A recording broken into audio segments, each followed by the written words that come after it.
Hoje, no Alfarrábio, vamos a este 25º volume do Boletim Cultural da Guiné Portuguesa do ano de 1970. Vamos voltar a encontrar um texto de Francisco Valor com o título O Irã de Oncalé.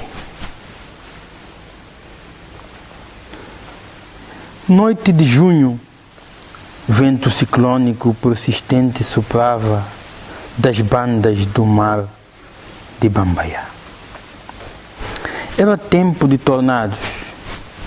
Chuva torrencial fustigava as chapas furugentas da cobertura das casas velhíssimas daquele bairro pobre e triste da capital abandonada. Os últimos vestígios da caliça amarelada eram arrancados das paredes de casebres em desalino das ruas lamacentas e desertas. Nas valetas, tocados pelas enxurradas de águas barrentas, rolavam montículos de lixo à mistura com laranjas verdes que mãos diabólicas tinham roubado naquela noite de tempestade. Sim, Bulama era a tempo a cidade das laranjeiras.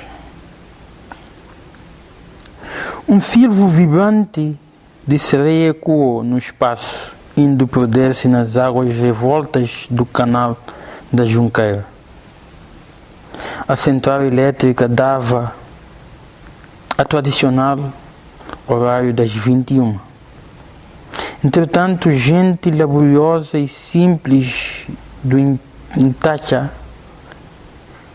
Karmakunda e Kasukai deixava a cidade para recolher o letargo das tabancas. O Zé Lopes, o velho colono que passou a vida inteira a comprar mancara e coconete e a vender vinho de caju e cana, era sempre o primeiro a encerrar as portas da tasca.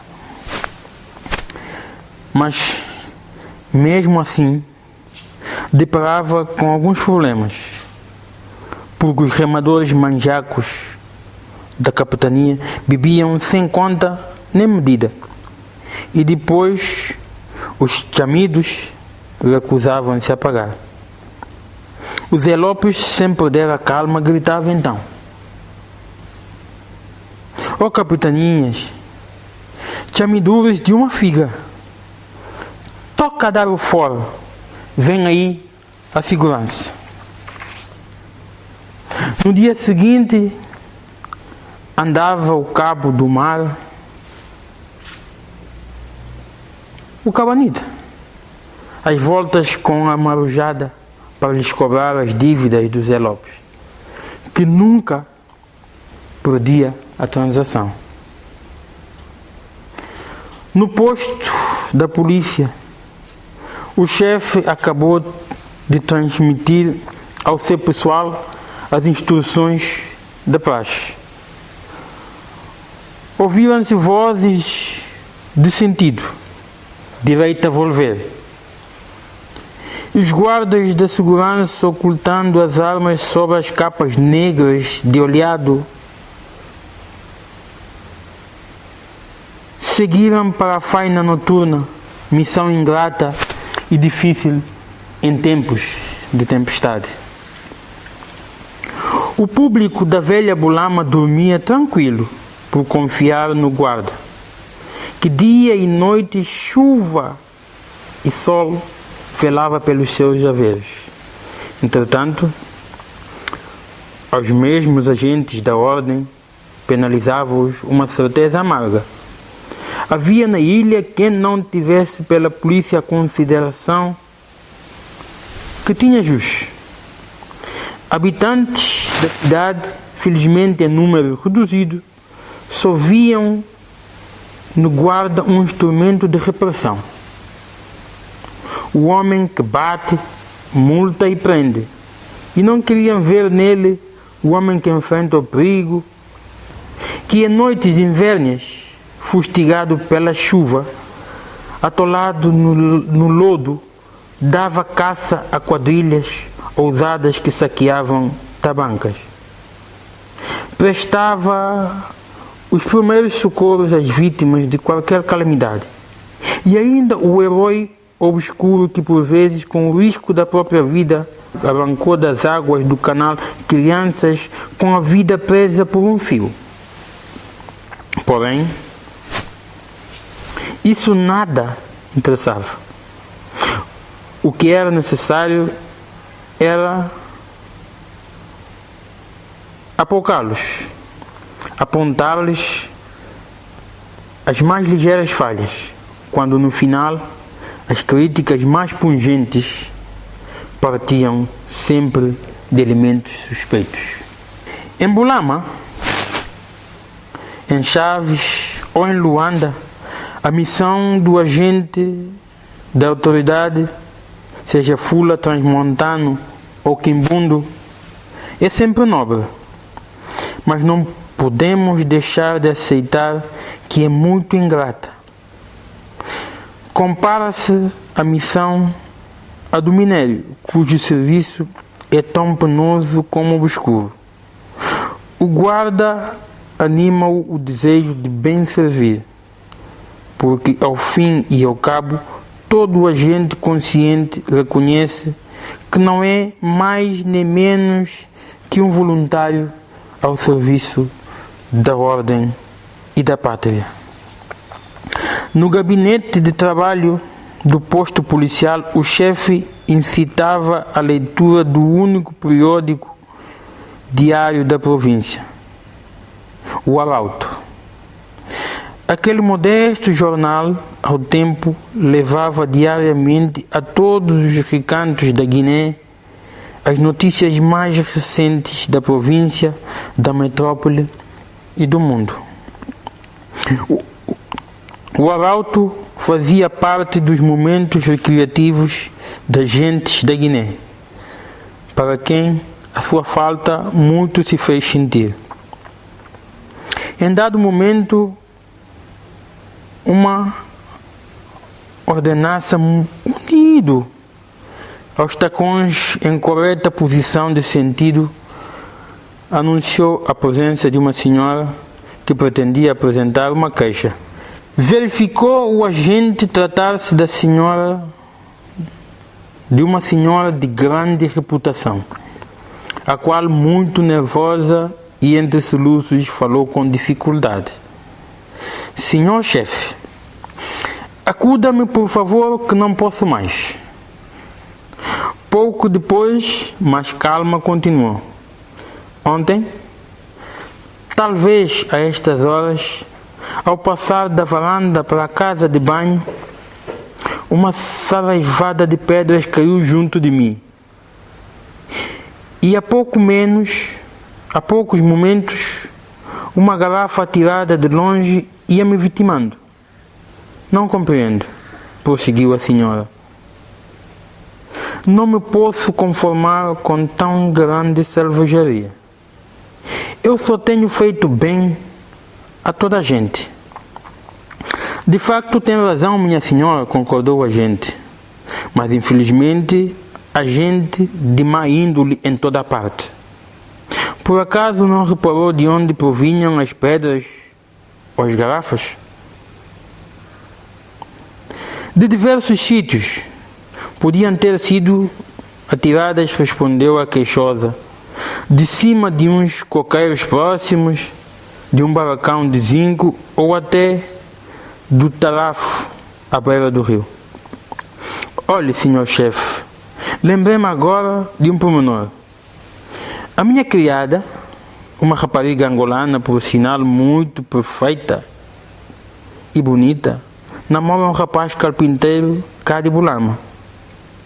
Embora o moço ande com boas intenções, há tempos advertiu-a de que não gostava de a ver em minha casa por estar muito próxima do rio Ancalé, do Irã do rio Ancalé.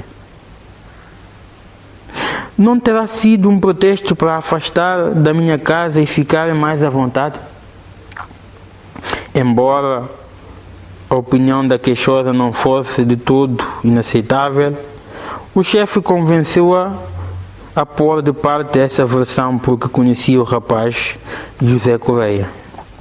Bom moço, educado na missão de bula, prometeu à senhora que o atrevido teria a devida recompensa pela ousadia e mandou um guarda acompanhá-la à casa.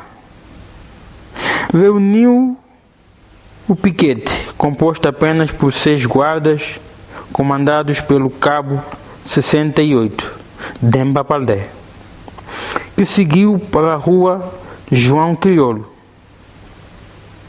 Próximo do rio Ancalé situava-se a casa da queixosa.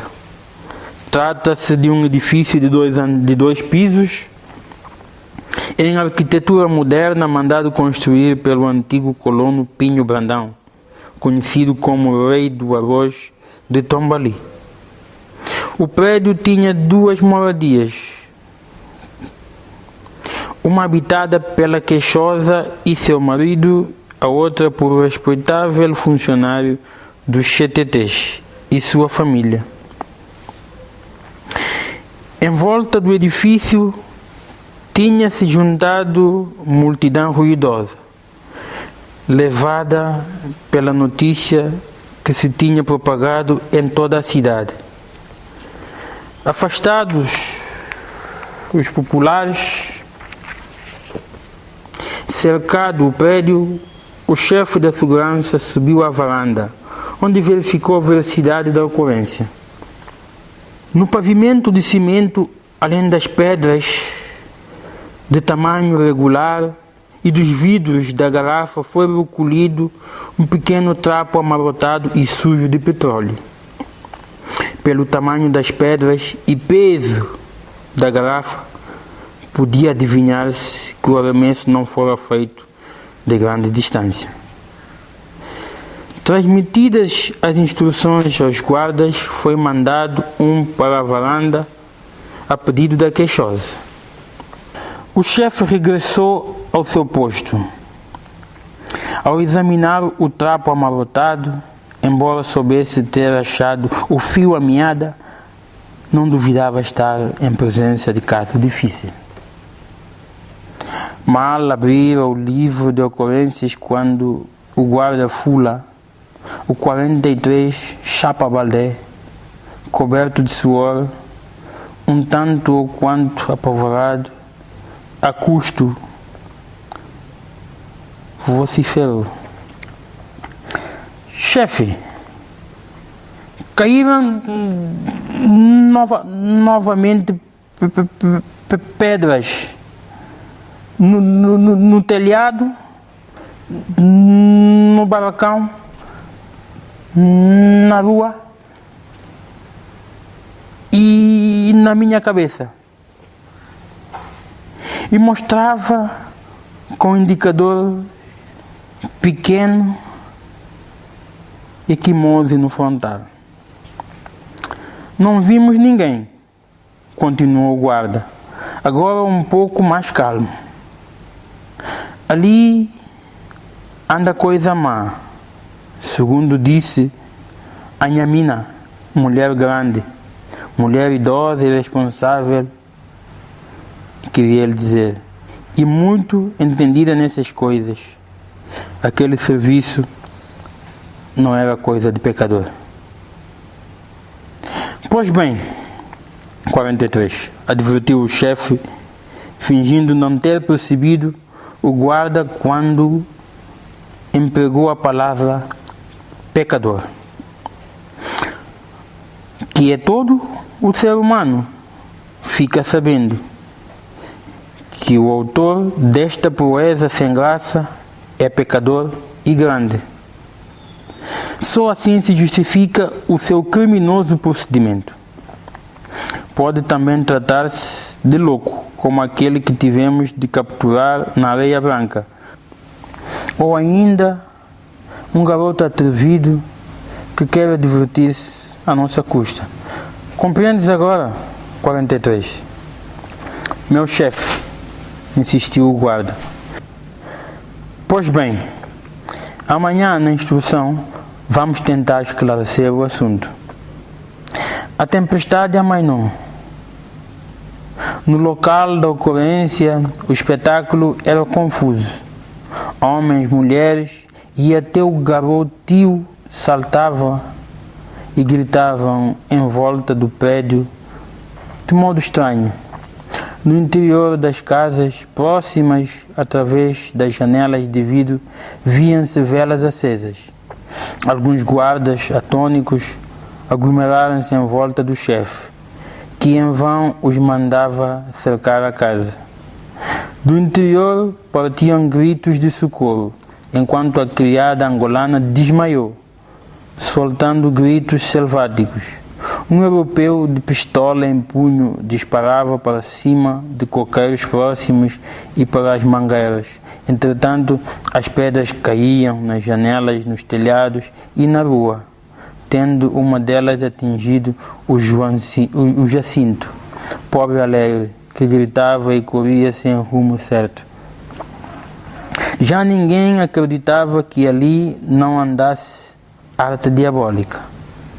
Em dado momento, a minha bajudeza, velha espirituosa, que poucas vezes ia à igreja, encostada ao inseparável manducu, pequena vara, dirigia-se à missão a chamar o pároco a fim de ir benzer a casa assombrada.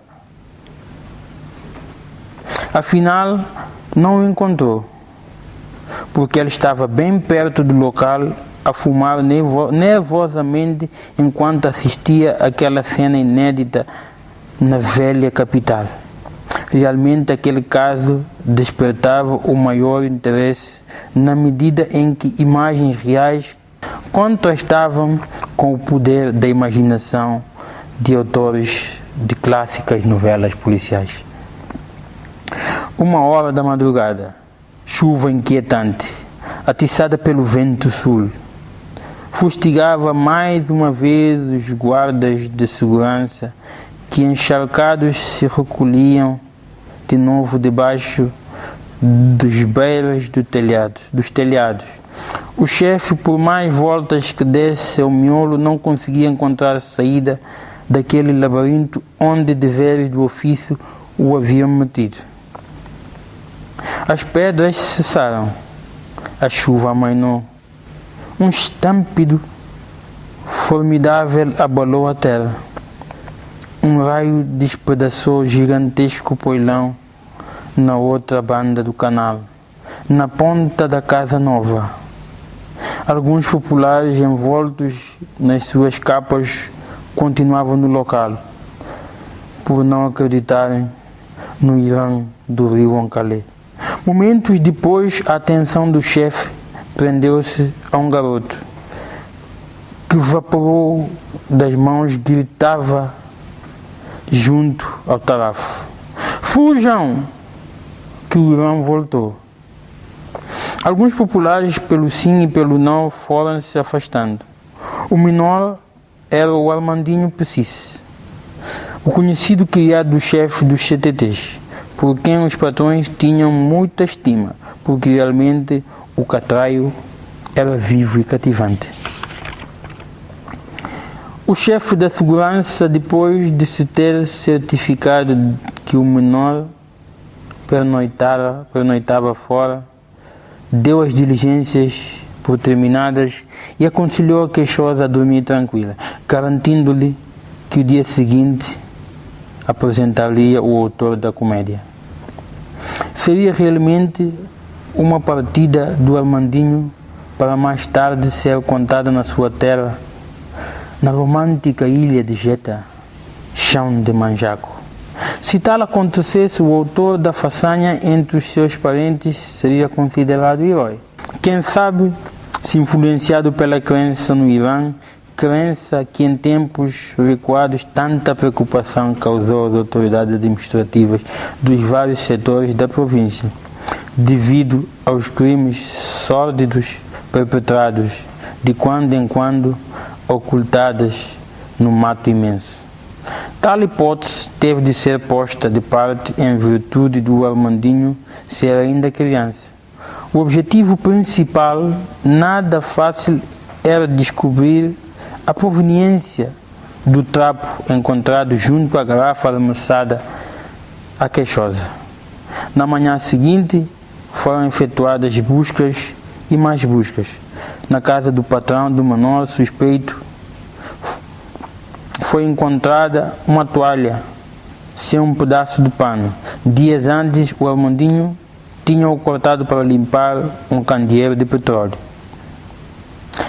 Na referida casa, o suspeito, como autor da façanha, não podia ser outro senão o Armandinho Preciso. Seria um absurdo culpar mais alguém. Todavia, prová-lo era o ponto crucial da questão. Dizia o patrão do Manjaco: ninguém queira persuadir-me que o Armandinho fosse capaz de uma coisa dessas. Aqui há gato.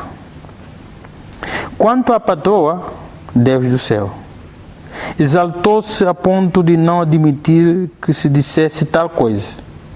Em dado momento não hesitou por ferir os mais lisonjeiros ecômenos, muito ao seu jeito, é claro, não só ao chefe da segurança, como aos seus métodos de investigação. Entretanto, o agente sabia que naquela casa alguém acreditava desde há muito nas possibilidades da polícia. Era a jovem estudante, filha do casal, que em frente da incredulidade dos pais, acenava a cabeça e sorria saber que o Armandinho estava quase desmascarado. O chefe da segurança, embora persistente em frente daquele dilema nada fácil, antevia que para salvar a sua reputação e convencer o casal da culpabilidade do criado, só obteria êxito se conseguisse capturá-lo em flagrante delito. Nas noites seguintes, quando a sereia de central mandava parar o ar, o arrepiante sinal a anunciar as 21 horas, o chefe de segurança estava já escondido sob um barracão de zinco, oculto pelos ramos de mangueira. Na terceira noite, à mesma hora, por mal dos seus pecados, debaixo de chuva fria e pertinaz, continuava a aguardar o momento oportuno, empunhando potente lanterna elétrica, pronta a iluminar os movimentos do pequeno atrevido. O Armandinho, enquanto seus patrões jantavam, veio para a varanda, mesmo de frente ao barracão, correndo impaciente, ora para a cozinha, ora para a casa de banho. Num repente, zás! Desta vez, duas pedras estilhaçaram os vidros da janela da casa do patrão. O estampido inesperado pôs a vizinhança em alvoroço. Entretanto, o Armandinho começou a gritar com toda a força dos pulmões: "Patrão! O Irã voltou! Patrão, o Irã voltou!" Era o fim da comédia. Um feixe luminoso surpreendeu o pequeno Manjaco a tirar as pedras e a gritar, obrigando-o a ocultar o rosto com as mãos. Embora esta cena tenha decorrido há 2 décadas, é agora narrada com o mínimo de ficção, até porque a maioria das personagens pertence ao número de vivos, por quem continuamos a manter toda a estima. Contrariando a vontade dos patrões, que amavelmente apresentaram desculpas ao chefe de segurança, foi o Armandinho levado ao posto da polícia a fim de ser interrogado. E a história continua com um interrogatório muito engraçado do pequeno Armandinho, e eu fico por aqui convidando a a explorar e acabar essa história, vendo o interrogatório muito perspicaz do pequeno Armandinho. Fica esse convite, o espaço está à sua disposição.